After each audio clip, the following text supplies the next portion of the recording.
Hello everyone, welcome to UPSC navigator. इस video में हम सीएससी 2025 का जो प्री हुआ था उस पेपर को हम लॉजिकली किस तरह सॉल्व कर सकते हैं, जो बियॉन्ड एलिमिनेशन में मैंने आपको सिखाया है उसको हम किस तरह अप्लाई करते हैं। ओके, वो हम यहाँ पर देखेंगे। यहाँ पर मैं आपको बता दूं, जो नॉलेज वाले क्वेश्चन हैं इसको हम यहाँ पर नहीं करेंगे। यदि उसको भी करने जाएंगे तो वीडियो काफ़ी लंबी हो जाएगी, 2 घंटे से ऊपर निकल जाएगी। यहाँ पर मैं आपको वही क्वेश्चन बताऊंगा जिसमें लॉजिक लग रहा है, ठीक है, पैटर्न्स यूज हो रहे हैं, जहाँ पर हम एलिमिनेशन कर सकते हैं। और ऐसे अराउंड 50 क्वेश्चन आपको देखने को मिलेंगे जिसमें बियॉन्ड एलिमिनेशन यहां पर वर्क कर रहा है। ओके, तो चलो स्टार्ट करते हैं। जिन भी क्वेश्चन में मैंने सर्कल किया हुआ है ना, इन क्वेश्चंस में हम एलिमिनेशन लगा सकते हैं, ठीक है, लॉजिक लगा सकते हैं। जो भी मैंने आपको बियॉन्ड एलिमिनेशन में सिखाया है वो सब आपको यहाँ पर लगेगा। और जहां पर नॉलेज वाले क्वेश्चन है, ठीक है, उसमें मैंने यहाँ पर लिख दिया कि नॉलेज से बनेगा। ओके, जैसे कि ये देखिए, ठीक है, यहाँ पर ये नॉलेज वाला है। और जहां भी लगेगा नॉलेज वाले क्वेश्चन में भी यदि कहीं पैटर्न यूज हो रहा है तो वो भी मैं आपको बताऊंगा। ठीक है, तो चलो स्टार्ट करते हैं हमारा फर्स्ट क्वेश्चन से। क्वेश्चन नंबर 1 देखिए, with reference to investment consider the following. Option 1 bonds, option 2 hedge fund, option 3 stocks, option 4 venture capital. Question क्या बोला है? How many of the above are treated as alternative investment fund. Alternative मतलब क्या होता है? विकल्प, है ना, आपके पास कोई ऑप्शन है। फॉर एग्जाम्पल यदि हम देखें, आप चाय भी पीते हैं, कॉफी भी पीते हैं, बट यूजुअली आप चाय पीते हैं। ओके, बट आप गए हैं किसी कैफे में अपनी गर्लफ्रेंड या बॉयफ्रेंड के साथ, अब कैफे में चाय नहीं मिल रही है, तो आपके पास अल्टरनेटिव ऑप्शन क्या है कि आप कॉफी पी सकते हैं। एक और एग्जांपल के साथ समझते हैं कि आप यूजुअली बाइक चलाते हैं, लेकिन आपके पास कार भी है, बाइक भी है। अब किसी दिन बाइक खराब हो जाती है आपकी, तो आपके पास अल्टरनेटिव ऑप्शन क्या है कि आप कार भी चला सकते हैं। समझ रहे हो? तो अल्टरनेटिव जो चीज़ है ना, जैसे कि कॉफ़ी और आपका कार, ये अल्टरनेटिव है। इसको आप यूजुअली यूज़ नहीं करते, बट कभी बट कभी जरूरत पड़ी तो आप इसको यूज़ कर सकते हो। ठीक है, तो यहाँ पर आप देखिए बॉन्ड्स, स्टॉक, स्टॉक मतलब क्या? जो शेयर्स हैं, तो यूजुअली आप इनमें इन्वेस्ट करते हैं, है ना। क्वेश्चन क्या? Alternative investment fund. तो यूजुअली आप बॉन्ड स्टॉक में यहाँ पर इन्वेस्ट करते हैं, बट यदि आपको जरूरत पड़ी तो आप इनमें भी इन्वेस्ट कर सकते हैं, है ना। तो ये क्या है? अल्टरनेटिव इन्वेस्टमेंट फंड है। ओके, तो यहाँ पर करेक्ट आंसर क्या हो जाएगा? Option B, only two. ठीक है, तो ये आपका थोड़ा लॉजिकल तरीके से आपको सोल्व करना है। ये जो लिखा है अल्टरनेटिव इन्वेस्टमेंट फंड, इसको थोड़ा सा डिकोड करना है। ओके, क्वेश्चन काफी इजी है, बस थोड़ा सा आपको इसमें सोचना है। ओके, तो इसका करेक्ट आंसर क्या? Option B, only two. Question number 2 देखिए, ये आपका नॉलेज वाला क्वेश्चन है और इसका करेक्ट आंसर क्या है? ऑप्शन है 1 एंड 2 ओनली। फिर इसके बाद देखिए, ये क्वेश्चन नंबर 3, ये काफी टफ क्वेश्चन है। टफ क्यों हो जाता है? क्योंकि यहाँ पर देखिए ऑप्शन ये पेयर में दिए हुए हैं, है ना। Only 1 pair, only 2 pair. Second, यहाँ पर आप देखिए 3 कॉलम दिए हुए हैं। अब आपको तीनों के बारे में पता होना चाहिए। ओके, तो ये इसलिए यहाँ पर टफ हो जाता है। बट इस क्वेश्चन को हम लॉजिकली किस तरह सोल्व कर सकते हैं वो मैं आपको बताता हूँ। अब आप यहाँ पर ऑप्शन 2 एंड ऑप्शन 3 देखिए। It works under department of revenue, ministry of finance, department of revenue, ministry of finance. दोनों यहाँ पर देखिए सिमिलर टाइप का यहाँ पर ऑप्शन दिया हुआ है, मतलब इन दोनों में से कोई एक करेक्ट हो। और मैंने आपको बियॉन्ड एलिमिनेशन में क्या बताया है कि 2 स्टेटमेंट यदि सिमिलर टाइप की तो उसमें से कोई एक करेक्ट होता है। तो यहाँ पर देखिए दोनों में से कोई एक करेक्ट है, मतलब ऑल 3 तो यहाँ पर करेक्ट है नहीं, और इन दोनों में से कोई एक करेक्ट होगा, मतलब नन भी यहाँ पर ऑप्शन गया। अब आपको बताना है ओनली 1 और ओनली 2। ठीक है, अब हमको नहीं पता कि कौन सा, देखो मैं एग्जाम में किस तरह सोल्व करना है वो बता रहा हूँ। ठीक है, यहाँ पर मैं आपका नॉलेज एनहेंस नहीं करवा रहा कि यहाँ पर ये कौन सी मिनिस्ट्री के अंदर आ रहा है, ये मैं आपको यहाँ पर एक्सप्लेन नहीं करूंगा। एग्जाम में क्वेश्चन को किस तरह सोल्व करना है वो मैं आपको यहाँ पर सिखा रहा हूँ। तो इन दोनों में से कोई एक करेक्ट होगा। ठीक है, अब ऑप्शन 1 देखिए, डायरेक्टरेट ऑफ इन्फोर्समेंट, ये होता है आपका ईडी। इसको आप न्यूज में देखते ही हैं, कहीं ना कहीं ईडी की रेट पड़ती रहती है, तो ये न्यूज में रहता है। ओके, तो यहाँ पर देखिए enforcement of the fugitive economic offender act 2018, तो इकोनॉमिक से रिलेटेड कुछ ना कुछ है, हमको इतना तो समझ में आता है। ठीक है, क्योंकि ईडी साल भर न्यूज में रहता है, तो इकोनॉमिक ऑफेंडर से रिलेटेड कुछ ना कुछ होता है ना। ये आप थोड़ा गेस वर्क यहाँ पर कर सकते हैं। अब देखिए यहाँ पर it works under internal security division 1, ministry of home affair. अब यहाँ पर देखिए बाकी जो 2 ऑप्शन है, इसमें लिखा है department of revenue, ministry of finance, तो इस तरीके से यहाँ भी लिख सकता था ministry of home affair. Examiner ने ये जो आगे जो वर्ड्स लगाया ना, ये क्यों लगाया? ठीक है, नॉर्मल भी लिख सकता था ना, ministry of home affair, internal security division 1, ministry of home affairs. तो ये आप देखिए कितना यहाँ पर स्पेसिफिक किया, और ये क्या है? इसको एज अ प्रीफिक्स यहाँ पर यूज किया, और सफिक्स प्रीफिक्स मैंने आपको बताया किस तरह रॉन्ग होते हैं। ओके, तो ऑप्शन 1 आपका यहाँ पर रॉन्ग आता है, तो ओनली 1, इन दोनों में से कोई एक करेक्ट होगा, तो ओनली 1 आपका ये करेक्ट आंसर है ना। ऑप्शन 2 आपका ये करेक्ट है। अब देखिए question number 4, the Reserve Bank of India mandate all the listed company in India to submit a business responsibility and sustainability report, BRSR। ठीक है, यहाँ पर देखिए Reserve Bank of India, option two, in India a company submitting a BRSR make disclosure in the report that are largely non financial in nature. ठीक है, तो मैंने आपको क्या बताया था, यहाँ पर स्वैपिंग होती है, आरबीआई को सेबी से, सेबी को आरबीआई से, इस तरीके से स्वैपिंग करते हैं। ऑप्शन वन आपका एलिमिनेट आता है। और आप लॉजिकली भी सोचेंगे तो रिजर्व बैंक ऑफ इंडिया की बात हो रही है और यहाँ बोल रहा है mandate all the listed company. अब कंपनी कहाँ पर लिस्ट होती है? रिजर्व बैंक में होती है क्या? नहीं होती है ना, जो आपका शेयर मार्केट होता है वहां पर लिस्ट होती है, तो सेबी कौन करेगा? सेबी करेगा। तो ऑप्शन वन इसलिए रॉन्ग आता है। अब यहाँ पर देखिए option two, in India company submitting a BRSR make disclosure in the report that are largely non financial in nature. अब किसी ना किसी के माइंड में ऐसा आएगा कि यार ये फाइनेंशियल हो सकता है, नॉन फाइनेंशियल क्यों होगा, है ना? तो ये थोड़ा सा फैक्चुअल किसी को लग रहा होगा, बट आप देखिए ये नॉन फाइनेंशियल लिखा है। तो ये रिपोर्ट का नाम आप देखिए, business responsibility and sustainability report. तो ये कहीं से आपको फाइनेंशियली रिपोर्ट लग रही है क्या? नहीं लग रही। ये क्या है? नॉन फाइनेंशियली होगी। तो ये तो वैसे ही करेक्ट है ना? तो क्वेश्चन नंबर 4 का करेक्ट आंसर क्या हो जाएगा? Option B, two only. और मैंने आपको 75 प्लस पैटर्न्स वाली जो वीडियोस में बताया है कि यदि दो स्टेटमेंट वाले क्वेश्चन है तो उसमें हम किस तरह हमको यहाँ पर एलिमिनेशन करना है। ओके, यहाँ पर ये देखिए, ये फैक्चुअल स्टेटमेंट है, ये जेनरिक स्टेटमेंट है। अब देखिए question number 5, statement 1, in India income from allied agriculture activity like poultry farming wool rearing in rural area is exempted from tax. ठीक है, ये वर्ड आप नोटिस कीजिए, जो हमारे बियॉन्ड एलिमिनेशन कोर्स के स्टूडेंट हैं उनको ये पता है कि ये क्या है ना? मैं क्या बताना चाह रहा हूँ, आप देखिए, ये मैंने आपको बताया है exempted from any tax. Wrong. In India, rural agriculture land is not considered a capital asset under the provision of the Income Tax Act 1961. तो ये क्या है आपका एक्सपेक्टेड आउटकम्स जो है, ठीक है, जो एक्सपेक्टेड आउटकम्स वाला है, जो एग्जामिनर आपसे क्या एक्सपेक्ट कर रहा है और क्या एक्सपेक्ट नहीं कर रहा है ना? तो वो मैंने आपको बताया था, एग्जामिनर आपसे क्या एक्सपेक्ट कर रहा है ये आपको पता होना चाहिए, नहीं कर रहा है ना? तो स्टेटमेंट आपकी करेक्ट है। तो ये जो टेम्पलेट है इसको मैंने आपको डिटेल में समझाया है, जो आपका एक्सपेक्टेड आउटकम्स है ना, ये जो पैटर्न्स है ये किस तरह वर्क करता है, मैंने काफी क्वेश्चन से आपको समझाया, तो ये आपको समझ में आ रहा होगा। ठीक है, ये दिख भी रहा होगा कि ये क्या है। ठीक है, ये आपको नोटिस हो रहा होगा।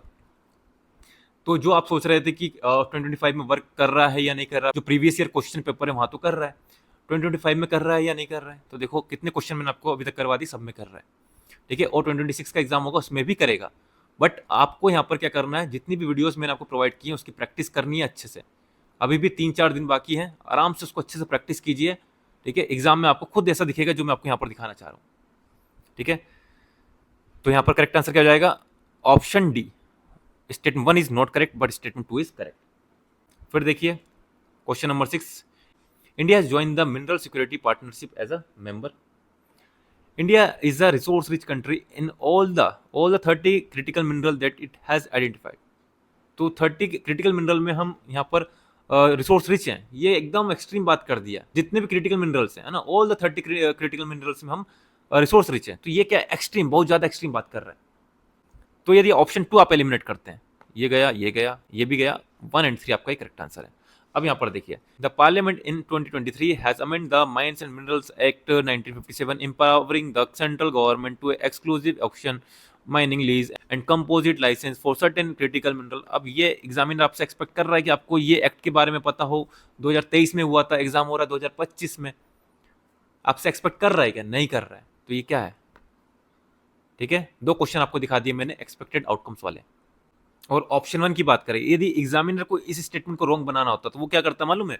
India has join the mineral security partnership as a member recently word use करता, नहीं किया, है ना? एग्जामिनर रिसेंटली वर्ड यूज करता है इस टाइप के क्वेश्चंस में, यदि उसको रॉन्ग स्टेटमेंट फ्रेम करना होता है। उसने नहीं किया, मतलब ये होगा, है ना? India has join the mineral security partnership as a member, तो ये करेक्ट होगा। ठीक है, यदि इसको रॉन्ग बनाना होता तो यहाँ पर वो रिसेंटली वर्ड यूज कर लिया होता। ठीक है, या फिर फाउंडिंग मेंबर कर दिया होता, तो कुछ ना कुछ यहाँ पर वर्ड प्ले किया होता। ठीक है, तो ये हो गया क्वेश्चन नंबर 6, ये नॉलेज वाले क्वेश्चन है।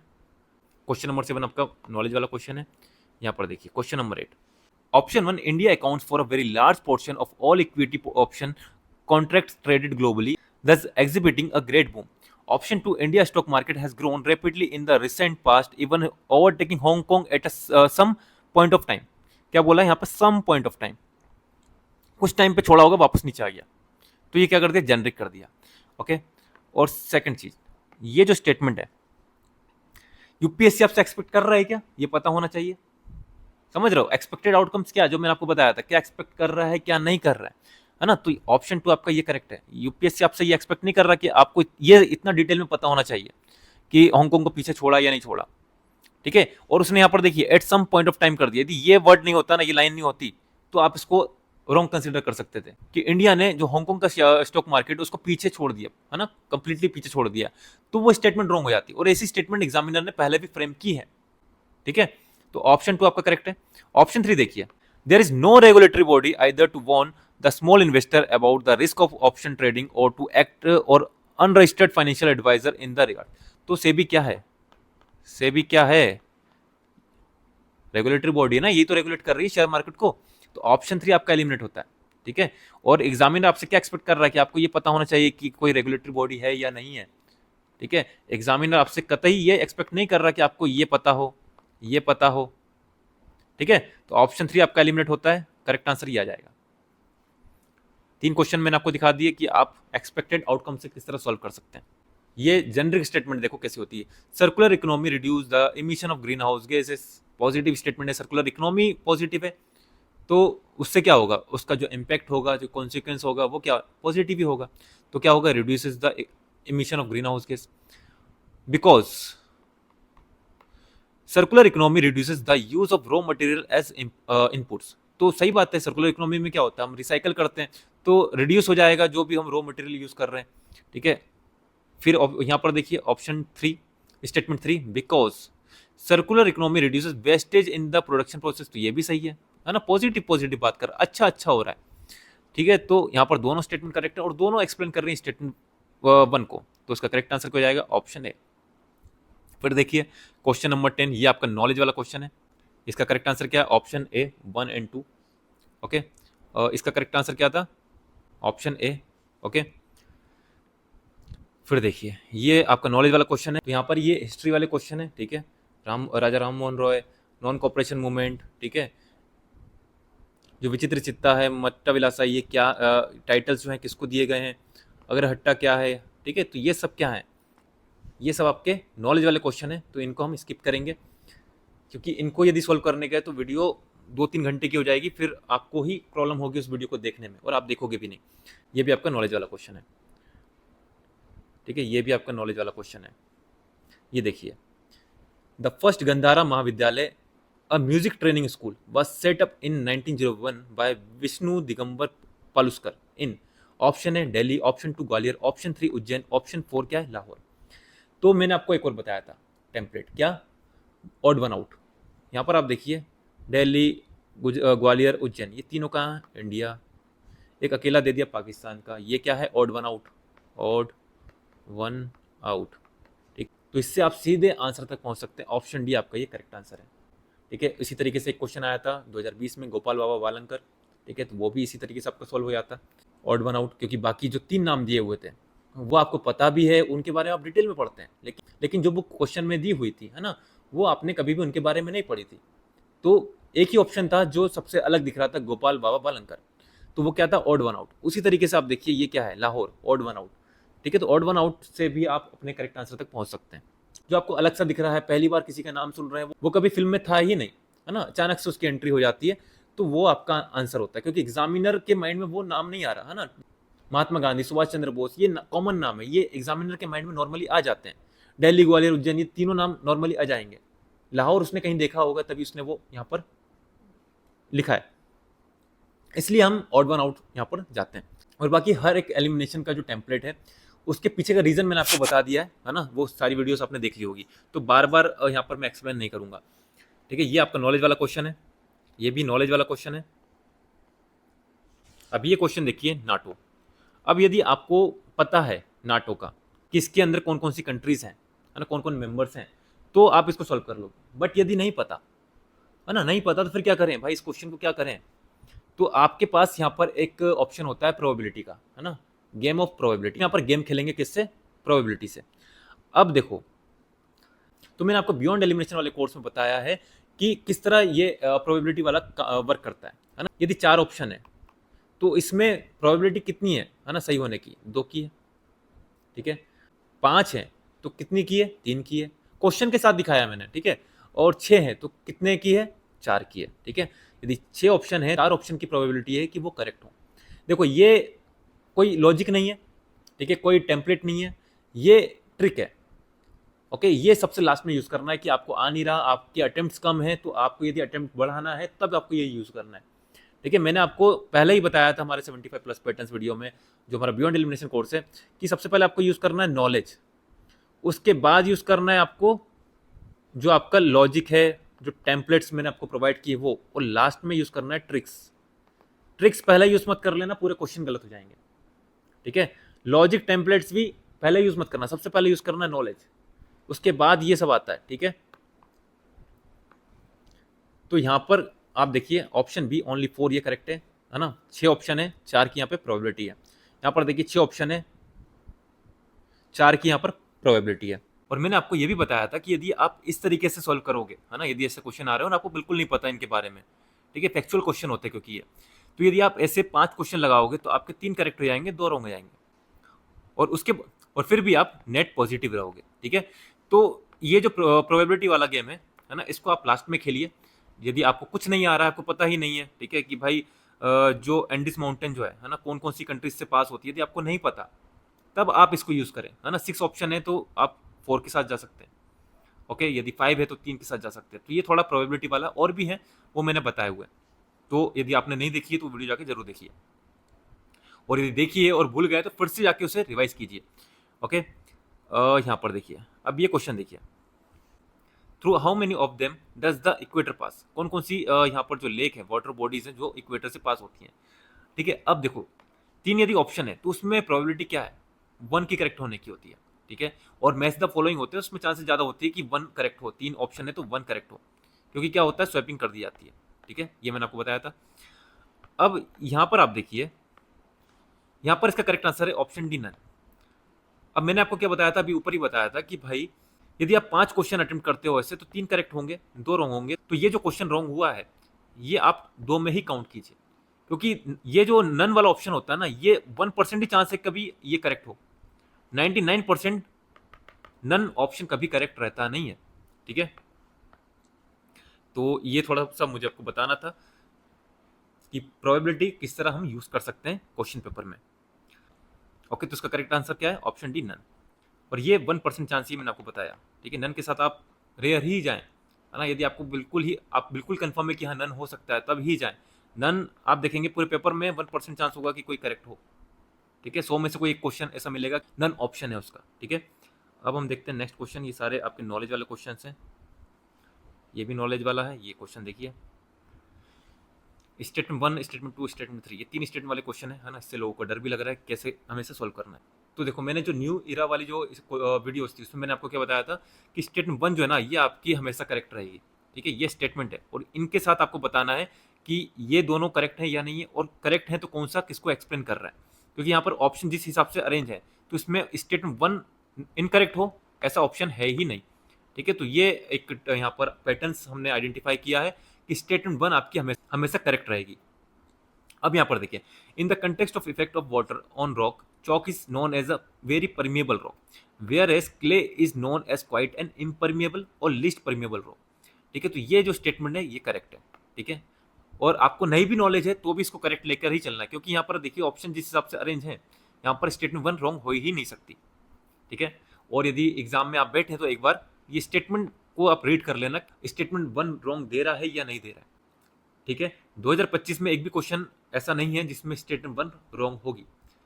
ठीक है, statement 2 and statement 3 he wrong यहाँ पर दिया गया है ऑप्शन में, कि स्टेटमेंट 2 रॉन्ग है, स्टेटमेंट 3 रॉन्ग है, और ये दोनों में से कौन सा एक्सप्लेन कर रहा है, स्टेटमेंट 1 को। ठीक है, तो स्टेटमेंट 1 आपकी करेक्ट है। Statement 2, chalk is porous and hence can absorb water, तो पोरस है इसलिए तो परमिएबल रॉक है। ठीक है, तो ये करेक्ट है और एक्सप्लेन भी कर रहा है। Statement 3, clay is not at all porous, तो क्ले पोरस है ही नहीं, बिल्कुल पोरस नहीं है। तो यहाँ पर जो बोल रहा है clay is non as quite impermeable और लीस्ट परमिएबल, तो थोड़ा बहुत ही परमिएबल है, मतलब पोरस तो होगा ना। तो ये यहाँ पर रॉन्ग है और एक्सट्रीम बात कर रहा है, बिल्कुल भी पोरस नहीं है। ठीक है, तो यहाँ पर स्टेटमेंट 2 करेक्ट है, स्टेटमेंट 3 रॉन्ग है। तो यहाँ पर हमारा करेक्ट आंसर क्या हो जाएगा, only one of them, statement 2 and statement 3 is correct and that explain statement 1, option C. फिर देखिए नेक्स्ट क्वेश्चन, ये आपका नॉलेज वाला क्वेश्चन है। यहाँ पर देखिए, ये जो क्वेश्चन है, राष्ट्रीय गोकुल मिशन। अब ये क्या है, एक तरीके से मिशन है या स्कीम बोले, कुछ भी इस तरीके से आ रहा है, कोई मिशन आ रहा है, स्कीम आ रहा है, तो आपको हमेशा पॉजिटिव देखना है। यहाँ पर स्टेटमेंट पॉजिटिव है, इंक्लूसिव है, जेनरिक है ना, ये सब स्टेटमेंट देखनी है। यदि आपको समझ में आ रहा है कि ये पॉजिटिव नहीं है, निगेटिव बात कर रहा है, जेनरिक स्टेटमेंट नहीं है, थोड़ा फैक्चुअल बात कर रहा है, और इंक्लूसिव नहीं है, तो वो स्टेटमेंट आप रॉन्ग कंसिडर कर सकते हैं। मिशन और आप देखें स्कीम, इनमें आपको ये देखने को मिलेगा। एक और जो स्कीम्स होती है उनका एम जो होता है ना, वो यूपीएससी एग्जामिनर कभी भी रॉन्ग नहीं देता है, एम हमेशा करेक्ट रहेगा। ठीक है, ये कुछ इंसाइट्स हैं, ये मैं आपको बता रहा हूँ।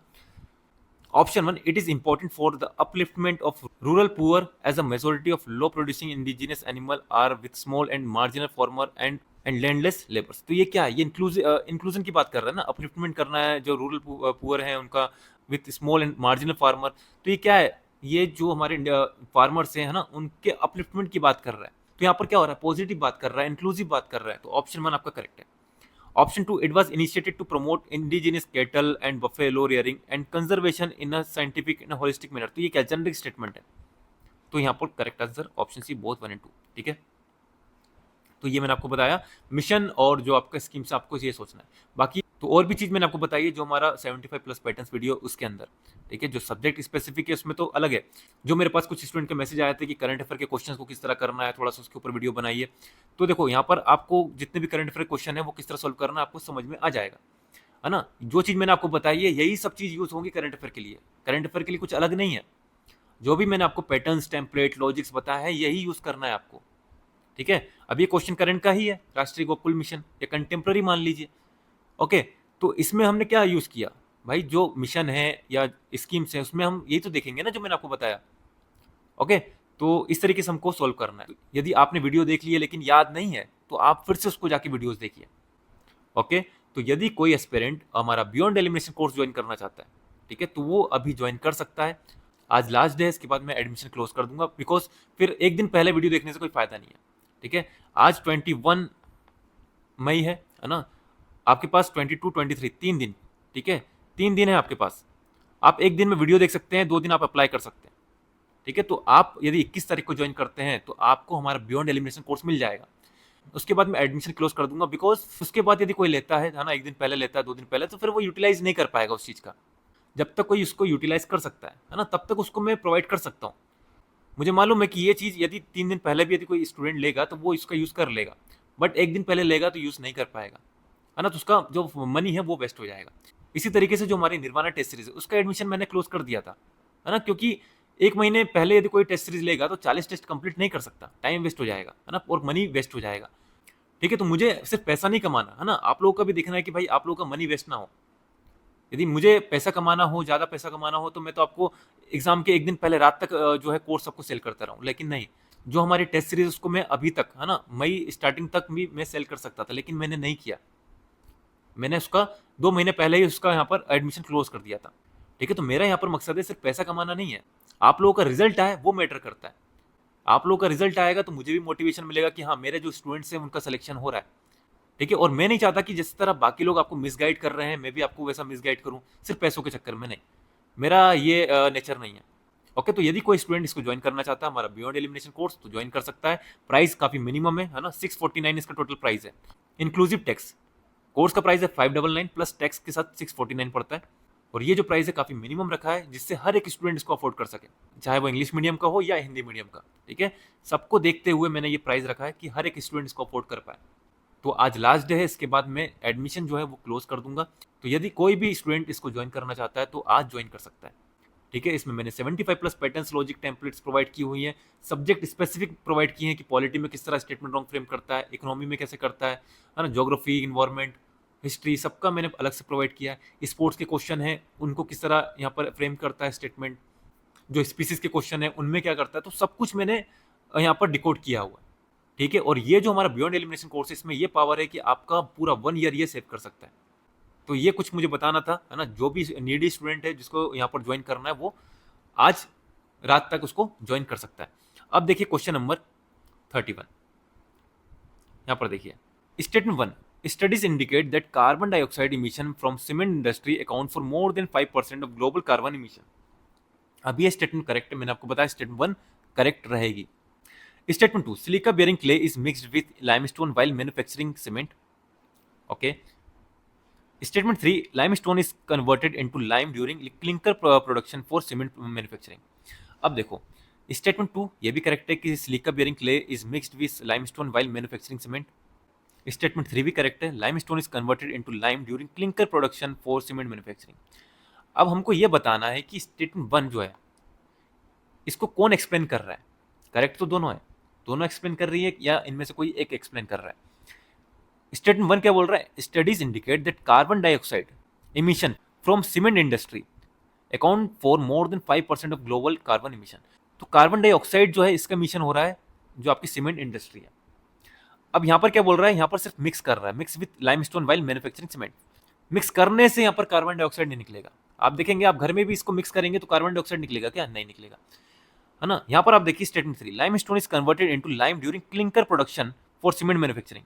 अब क्लिंकर प्रोडक्शन, कुछ प्रोडक्शन हो रहा है तो कहाँ पर होगा, कुछ इंडस्ट्रीज में ही हो रहा होगा, समझ रहे हो। कुछ जो आपकी इंडस्ट्रीज है, सीमेंट इंडस्ट्रीज है, वहां पर ही ये क्लिंकर प्रोडक्शन हो रहा होगा। तो जहां पर प्रोडक्शन होगा वहां से ही इमिशन होगा ना। तो यहाँ पर स्टेटमेंट 2 करेक्ट तो है बट ये एक्सप्लेन नहीं कर रही, बट स्टेटमेंट 3 ये करेक्ट है और ये एक्सप्लेन कर रही है स्टेटमेंट 1 को। तो यहाँ पर हमारा करेक्ट आंसर क्या, option B, both statement 2 and statement 3 is correct but only one of them explain statement 1। ठीक है, तो ये आप थोड़ा सा लॉजिकल तरीके से सोचेंगे, है ना, क्योंकि ये सब चीज हम किसी बुक में नहीं पढ़ रहे हैं, आप इन्वायरमेंट पढ़ रहे हैं उसमें नहीं पढ़ रहे हैं, पॉल्यूशन में कि क्या हो रहा है। ये आपका थोड़ा सा लॉजिक, और ये जो एग्जामिनर ने हिंट दिया क्लिंकर प्रोडक्शन, आपको ये चीज पकड़नी है। और यहाँ पर जो दिया मिक्स करने से कुछ इमिशन नहीं होता है, कुछ प्रोडक्शन हो रहा होगा। प्रोडक्शन कहाँ पर होता है, इंडस्ट्रीज में होता है ना। तो सीमेंट इंडस्ट्रीज से पॉल्यूशन होता ही, आपको मालूम ही है, तो इमिशन होगा कार्बन डाइऑक्साइड का। ठीक है, यहाँ पर देखिए statement 1, at the 28th United nation climate change conference COP28 India refrain from signing the declaration on climate and health. Okay, statement 2, the COP28 declaration on climate and health is a binding declaration, and if signed, it become mandatory to carbonize health sector.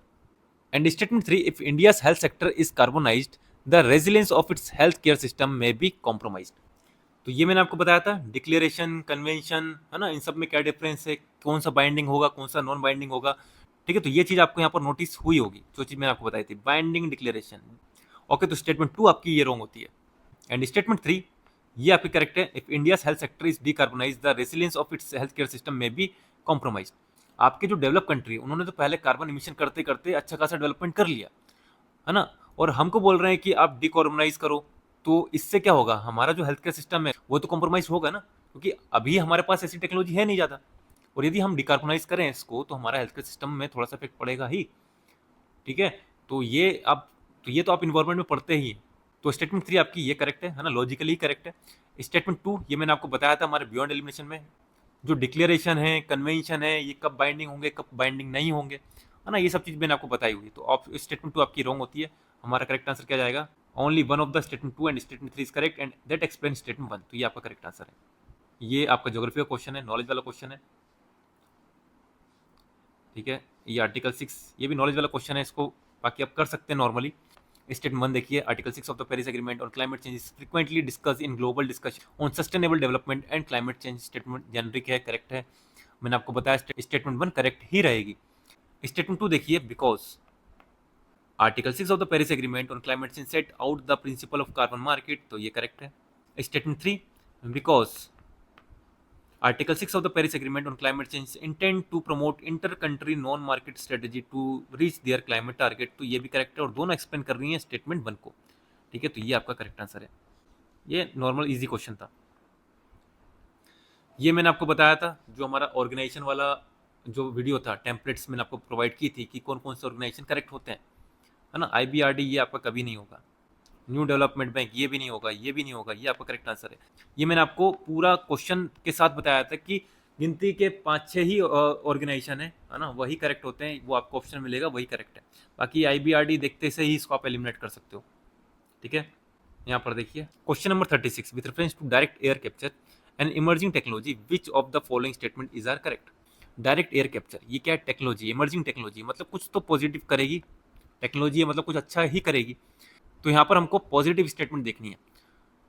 It can be used as a way of carbon sequestration, तो ये क्या positive है, correct है। Option 2, it can be valuable approach for plastic production and in food processing. तो ये भी can भी बोल रहा है, ठीक है, कर सकती है। और ये क्या है, इमर्जिंग टेक्नोलॉजी है। Statement 3, in aviation it can be a source of carbon for combining with hydrogen to create synthetic low carbon fuel. तो देखो इमर्जिंग टेक्नोलॉजी यहाँ पर हिंट दिया है, ये इमर्जिंग टेक्नोलॉजी है, ठीक है, तो ये भी कर सकती है, कैन बी बोल रहा है, ठीक है। तो यहाँ पर करेक्ट आंसर क्या है, ऑप्शन सी 1, 2 एंड 3। ये क्वेश्चन भी मैंने आपको बताया था, पिकॉक टैरेंटुला। अब इसका नाम देखकर हमको लगेगा कि भाई ये पिकॉक ही है, बट ये क्या है, स्पाइडर है, ओके। अब यहाँ पर देखिए statement 2, its natural habitat in India is only limited to some forest area. यहाँ पर ओनली लिमिटेड किया, पहले स्पेसिफिक किया, फिर बोला उसने सम फॉरेस्ट एरिया, तो मतलब जेनरिक कर दिया, ठीक है। तो ये वर्ड प्ले जो यूपीएससी करता है, ये मैं आपको बताना चाह रहा हूँ। तो स्टेटमेंट 2 आपकी करेक्ट है। स्टेटमेंट 3 देखिए, in its natural habitat it is an arboreal species and option 1, it is an omnivorous crustacean. तो यहाँ पर देखिए ऑप्शन 2 तो करेक्ट है, मतलब ये गया ये गया। अब यहाँ पर ऑप्शन 1 तो आपका एलिमिनेट हो जाता है। ऑप्शन 2 एंड ऑप्शन 2, 3 में देखिए कौन सा यहाँ पर करेक्ट है। In its natural habitat it is an arboreal species. तो यदि आप इसको स्पाइडर कंसिडर कर रहे हैं तो भी आपको मालूम है कि भाई स्पाइडर अर्बोरियल हो सकता है, पेड़ों पर रहेगा, है ना, नॉर्मल है। पिकॉक ये भी हो सकता है। तो आप चाहे पिकॉक समझें, स्पाइडर समझें, अर्बोरियल स्पीसीज आप इसको कंसिडर कर सकते हैं। तो यहाँ पर 3 आपका ये करेक्ट आंसर है।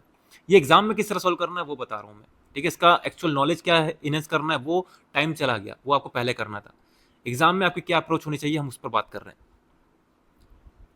ये जो क्वेश्चन है ये एक्सेप्शन है ना, इसमें आपका पैटर्न ट्रिक्स वगैरह कुछ यूज नहीं हो रही है, आप यूज करोगे उसके बाद भी ये रॉन्ग होगा। यहाँ पर देखिए statement 2, in terms of CO2 emission from fuel combustion India rank second in Asia Pacific region. Okay, तो ये एक फैक्ट लग रहा है कि इंडिया की रैंक सेकंड है। ओके, तो ये आप इसको एलिमिनेट करोगे, ये जो डेटा है इसको आप करेक्ट कंसिडर करोगे कि ये यूपीएससी हमसे एक्सपेक्ट तो नहीं करता होगा, है ना। तो ये देखिए कुछ ना कुछ एक्सेप्शन मिलेगा। आप सोचे 10 क्वेश्चन में आप लगाएं और 10 के 10 करेक्ट हो जाए, ऐसा नहीं होता, ठीक है। ये चीज़ मैंने आपको स्टार्टिंग में ही बता दी थी। तो ये क्वेश्चन एक्सेप्शन है, आप इसको अटेम्प्ट कीजिए, जो आपकी अप्रोच मैंने आपको बताई उसी अप्रोच से आप इसको सॉल्व कीजिए, है ना। हो सकता है कि आपका ये रॉन्ग हो जाए, लेकिन आपके इस तरीके से और भी जो क्वेश्चन आएंगे वो आपके करेक्ट हो जाएंगे।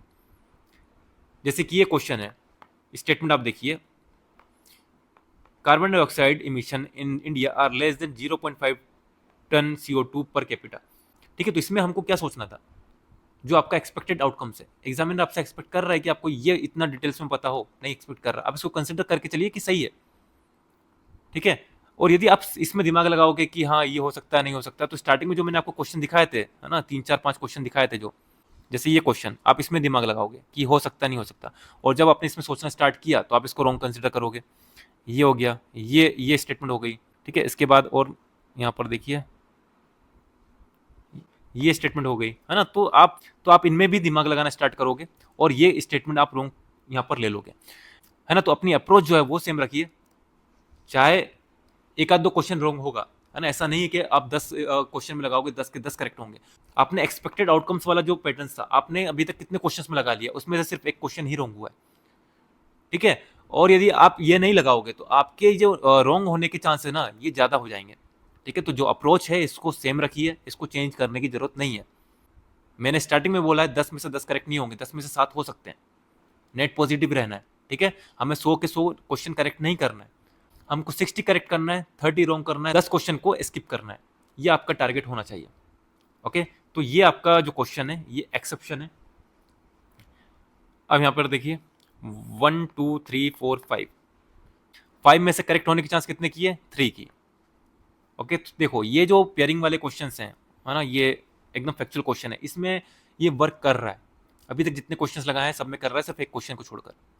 4 क्वेश्चन में लगाया, एक क्वेश्चन में नहीं लगा, बाकी 3 क्वेश्चन में ये लग गया, ठीक है। तो आप क्या नेट पॉजिटिव ही है ना, छोड़ने से अच्छा आप इसको लगाइए। ये नॉलेज वाला क्वेश्चन है, ठीक है। उसके बाद भी यहाँ पर कुछ पैटर्न यूज हो रहे हैं, वो मैं आपको बताता हूँ। Option 1, rainforest produce more oxygen than that produce by oceans. तो ये क्या हो रहा है, कंपेरिजन रॉन्ग होता है, ये मैंने आपको बताया, ये गया। ऑप्शन 3 देखिए, well oxygenated surface water contain several fold higher oxygen than that in atmosphere air. तो ये भी क्या है, कंपेयर किया गया है। Statement 2, marine phytoplankton and photosynthesis bacteria produce about 50% of world oxygen. तो ये क्या है, देखो अबाउट 50% बोला है, एग्जैक्ट डेटा नहीं है, अबाउट 50% बोला है, ठीक है। और यहाँ पर कोई कंपैरिजन नहीं हो रहा है, ठीक है। तो ये आप करेक्ट लेकर चल सकते हैं। आपको देखना है कि डेटा जो है ना, डेटा कैसा रॉन्ग होता है वो मैंने आपको बताया था, रेंज वाला फैक्चुअल डेटा, है ना, और एग्जामिनर आपसे क्या एक्सपेक्ट कर रहा है, क्या एक्सपेक्ट नहीं कर रहा है, जो एक्सपेक्टेड आउटकम्स हैं, है ना, वो मैंने आपको बताया हुआ है। तो उसके अकॉर्डिंग आपको यहाँ पर जाना है। तो उसका करेक्ट आंसर क्या है? Option B, two only. और ऐसे जो क्वेश्चन है ना, तीनों स्टेटमेंट रॉन्ग हो जाए, इसकी प्रोबेबिलिटी बहुत कम है। मैंने आपको बताया नन की प्रोबेबिलिटी जो है पूरे पेपर में 1% की होती है। एक क्वेश्चन ही रॉन्ग होगा, है ना। ज़्यादा क्वेश्चंस एग्जामिनर नहीं करता। इतनी 3 स्टेटमेंट बनाई, ठीक है, वो क्या था, वो तो सिर्फ फैक्ट थे, 3 फैक्ट लगा दिए। स्टेटमेंट, तीनों स्टेटमेंट रॉन्ग बनाना ये काफ़ी बड़ा चैलेंजिंग काम है। करेक्ट स्टेटमेंट तो क्या है कि भाई उसने किसी भी न्यूज़पेपर आर्टिकल से उठाया, उसको चिपका दिया, है ना, बुक से उठाया चिपका दिया। लेकिन रॉन्ग स्टेटमेंट को फ्रेम करना पड़ता है, और एक क्वेश्चन में 3 स्टेटमेंट को रॉन्ग करना, है ना, काफ़ी बड़ा चैलेंजिंग काम है ये। ठीक है, तो यही एक रीज़न है जो मैं आपको बता रहा हूँ कि तीनों स्टेटमेंट तीनों रॉन्ग हो जाएं, इसकी प्रोबेबिलिटी 1%, 1% चांस है बस। 99% चांस है कि तीनों रॉन्ग नहीं होगी। तो आपको यदि स्टेटमेंट वाले क्वेश्चन आ रहे हैं तो नन के साथ सोच समझ के ही जाइएगा। ठीक है, 1 ऑप्शन आप एलिमिनेट करते हैं तो ऑप्शन 2 ही आपके पास बच रहा है, तो आप इसके साथ जा सकते हैं। इस डेटा को आप एग्जैक्ट डेटा कंसिडर नहीं कर सकते, अबाउट 50% बोल रहा है। ठीक है, यहाँ पर देखिए साइंस टेक के क्वेश्चन है, एप्लीकेशन बेस्ड क्वेश्चन है। How many of the above are considered as alternative powertrain vehicles? ठीक है, तो full battery electric vehicle, hydrogen fuel cell vehicle, fuel cell electric hybrid vehicle. तो ये तीनों आपके करेक्ट आंसर है, ऑल द 3 ये आपका करेक्ट आंसर है। और ये क्या एप्लीकेशन बेस्ड क्वेश्चन है, आप इसको डिनाई नहीं कर सकते कि इन तीनों में से ये अल्टरनेटिव पावर ट्रेन व्हीकल नहीं है ना। तो तीनों आपके ये करेक्ट है। और एक और चीज, अल्टरनेटिव बोल रहा है ना, अल्टरनेटिव पावर ट्रेन व्हीकल। जिस तरह आपका जो अल्टरनेटिव इन्वेस्टमेंट फंड था, है ना, तो उसमें क्या था, अल्टरनेटिव आप जो 2 थे, वेंचर फंड और हेज फंड, और बाकी 2 थे जो बॉन्ड एंड स्टॉक्स। ये आप यूजुअली यूज करते थे। उसी तरीके से आप जो पेट्रोल डीजल यूज करते हैं यूजुअली करते हैं। लेकिन अल्टरनेटिव क्या है कि आपके पास फुल बैटरी इलेक्ट्रिक व्हीकल है, हाइड्रोजन फ्यूल सेल व्हीकल है ना, fuel cell electric hybrid vehicle है। तो तीनों अल्टरनेटिव ही है। ठीक है, जो आप यूजुअली यूज करते हैं उसके कंपेरेटिव तो अल्टरनेटिव ही है ना। तो इस तरीके से आप सोच के इसको करेक्ट ले सकते हैं। यहाँ पर देखिए क्वेश्चन नंबर 42। यहाँ पर देखिए, with reference to unmanned aerial vehicle UAV consider the following statement. अब देखिए option 1, all type of UAV can do vertical landing. अब जैसे सबको बताया गया है कि भाई कैन वाला जो हो उसको करेक्ट लेकर चलिए, लेकिन एग्जामिनर अब देखिए किस तरह स्टेटमेंट फ्रेम कर रहा है। कैन तो यूज कर रहा है, बट यहाँ पर देखेंगे एक्सट्रीम भी बात कर रहा है, ऑल टाइप, है ना, all type can do automated hovering, है ना, can be use battery only as a source of power supply. तो ऑल टाइप ऑफ यूएवी, तो ये एक्सट्रीम कर दिया, यहाँ जेनरिक कर दिया कि कर सकता है ना। तो अब यूपीएससी एग्जामिनर थोड़ा सा चेंज हो रहा है, आपको समझना पड़ेगा, है ना, कि किस चीज़ के बारे में बात कर रहा है, कैसे बात कर रहा है, स्टेटमेंट कैन यूज कर रहा है तो किस कंटेक्स्ट में कर रहा है ना। तो यहाँ पर देखिए ऑल टाइप बात कर रहा है, ये एक्सट्रीम बात कर रहा है कि सभी। ठीक है, तो ऑप्शन 1, 2 एंड 3 तीनों रॉन्ग होते हैं, नन आपका ये करेक्ट आंसर है। अब यहाँ पर देखिए क्वेश्चन नंबर 43 देखिए, in the context of electric vehicle battery consider the following statement. How many of the above usually make up battery cathodes. तो यहाँ पर यदि आपको मालूम है कि भाई जो ग्रेफाइट है ये एनोड में यूज किया जाता है, कैथोड में नहीं, है ना। नॉलेज में यदि आप साइंस बैकग्राउंड के तो आपको पता होगा। तो आप इसका करेक्ट आंसर क्या लेंगे? ओनली 3। बट प्रोबेबिलिटी वाली जो ट्रिक्स है यदि वो यूज़ करेंगे तो आप इसमें ओनली 2 के साथ जाएंगे।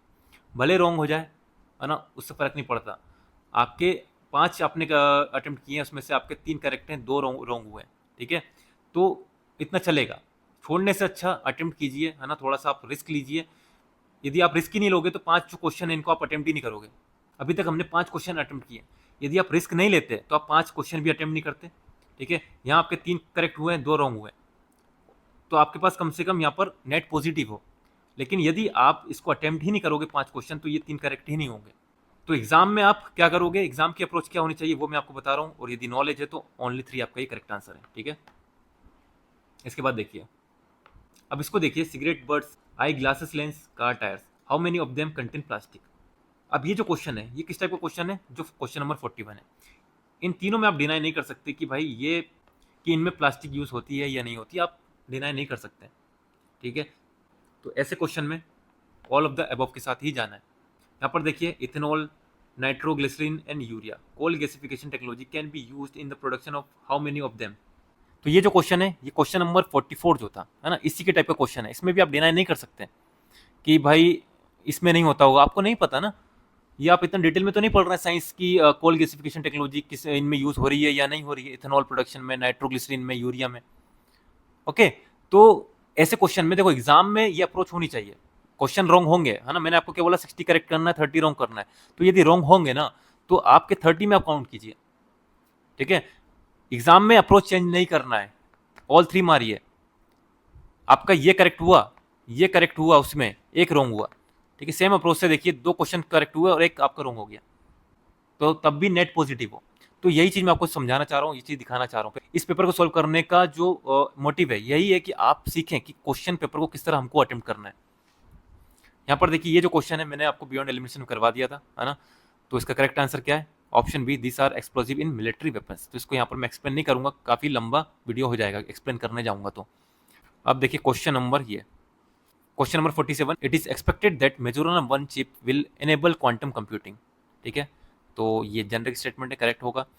Statement 2, Majorana of one chip has introduced by Amazon web service. तो ये क्या है? फैक्ट है, अमेजॉन वेब सर्विस हो भी सकता है या कुछ और भी हो सकता है, ठीक है।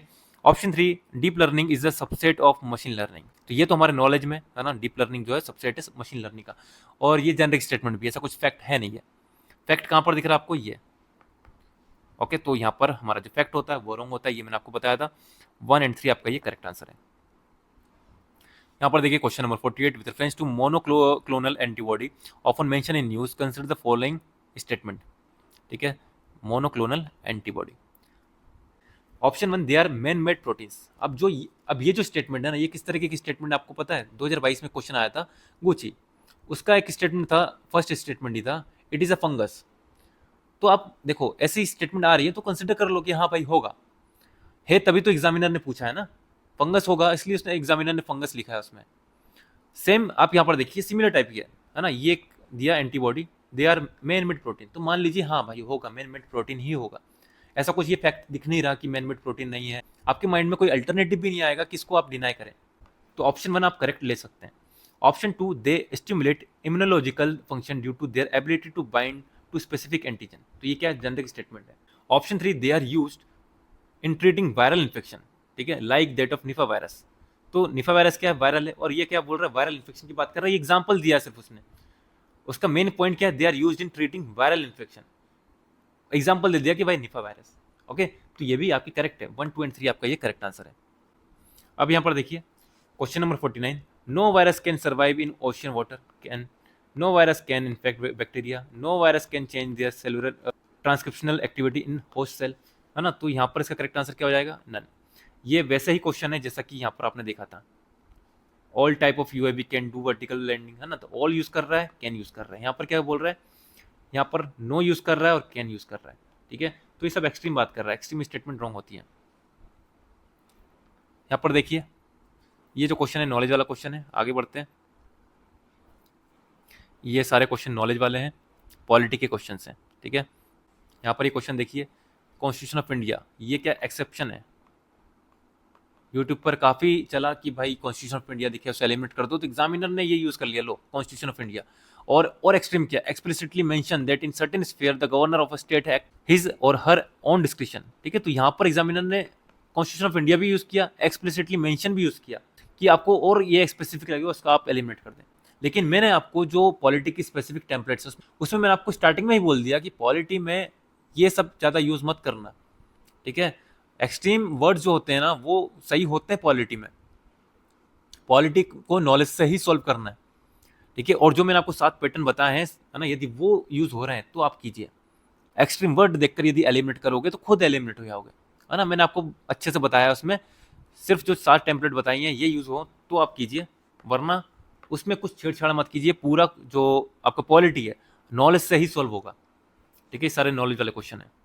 ये क्वेश्चन देखिए, how many of the above activity are regulated by the Petroleum and Natural Gas Regulatory Board in our country? Option 1, production of crude oil. Option 2, refining, storage and distribution of petroleum. Option 3, marketing and sale of petroleum products. And Option 4, production of natural gas. तो regulatory board का काम क्या होता है ये मैंने आपको बताया बियॉन्ड एलिमिनेशन में, है ना। तो ऑप्शन 1 एंड ऑप्शन 4 दोनों में क्या हो रहा है? प्रोडक्शन। जो रेगुलेटरी बोर्ड होता है इसका प्रोडक्शन से कोई लेना देना नहीं होता है ना, ये किसके अंडर में आता है, मिनिस्ट्रीज के अंडर में आता है। जो बोर्ड होता है वो क्या करता है, refining, storage, distribution, petroleum, marketing, sale, ये सब करेगा। तो ऑप्शन 2 एंड ऑप्शन 3 आपका करेक्ट है।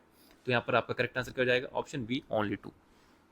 ओके, तो रेगुलेटरी बोर्ड का फंक्शन क्या होता है ये आपको याद रखना है।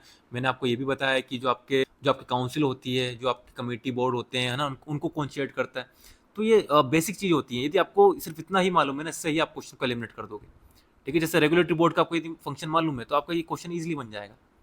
वैसे ही आपको यदि ऐसा क्वेश्चन आता है कि भाई ये काउंसिल है, इसको चेयर कौन कर रहा है ना, तो आपको पता है कि काउंसिल को कौन चेयर करता है, जो आपकी कमेटी है, बोर्ड है, उनको कौन चेयर करता है, जो आपका कन्वेंशन है, डिक्लेरेशन है, कौन से बाइंडिंग होते हैं, कौन से नॉन बाइंडिंग होते हैं। ये इसके पीछे का जो लॉजिक मैंने आपको बताया ना, ये चीज़ आपको याद रखनी है। ओके, अब देखिए क्वेश्चन नंबर 61, ये आपका नॉलेज का है, ये भी नॉलेज का है। ये देखिए क्वेश्चन नंबर 63, स्टेटमेंट 1 देखिए, of the two major ethanol producer in the world, that is Brazil and the United States of America, the former produces more ethanol than the latter। मतलब कि जो ब्राज़ील है ये ज़्यादा इथेनॉल प्रोडक्शन करता है as compare to USA. ठीक है, इसका मतलब ये statement 2, unlike the United State of America where corn is principal feed stock for ethanol production, sugar cane is the principal feed stock for ethanol production in the Brazil. Okay, अब देखो दोनों में comparison किया हुआ है कि भाई first में बोला है कि जो इथेनॉल प्रोडक्शन है ये ब्राज़ील ज़्यादा करता है अमेरिका से। सेकंड में बोल रहा है कि यूएसए जो इथेनॉल प्रोडक्शन में कौन यूज़ करता है as a feed stock for ethanol production, वहीं जो आपका ब्राज़ील है ये शुगर केन यूज़ करता है। अब आप बताइए, हम मान लेते हैं, है ना, एज अ कंसिडर कर रहे हैं कि स्टेटमेंट 1 आपकी करेक्ट है। तो आप बताइए स्टेटमेंट 2 यदि करेक्ट होगी तो ये एक्सप्लेन कर रही है क्या, यहाँ पर ये जो इथेनॉल प्रोडक्शन में फीड स्टॉक यूज़ कर रहे हैं एज अ कॉर्न या शुगर केन, इसका यूज करने से क्या ये एक्सप्लेन कर रहा है स्टेटमेंट 1 को कि जो ब्राजील है ये ज़्यादा प्रोड्यूस करता है एज कम्पेयर टू यूएसए? नहीं कर रहा है। ओके, और सेकंड चीज़, यहाँ पर दोनों में कंपेयर किया है और मैंने आपको बताया कंपैरिजन होगा तो वहाँ पर चांसेस है 99% चांस है कि स्टेटमेंट रॉन्ग होगी। ओके, और दोनों स्टेटमेंट में यहाँ पर कंपेयर किया। अब आप देखिए कि एग्जामिनर को यदि कोई स्टेटमेंट में कंपेयर करके रॉन्ग बनाना होगा तो किस में ईजी रहेगा, यहाँ पर ईजी रहेगा या यहाँ पर जो फीड स्टॉक है इनको स्वैप करना ईजी रहेगा? यहाँ पर इजी रहेगा ना कि कौन सा ज़्यादा प्रोड्यूस करता है ना। Of the two major ethanol producer in the world, that is Brazil and the United State of America, the latter produce, है ना, यहाँ पर लेटर कर देता है, latter produces more ethanol than former. बस हो गया, घुमा दिया।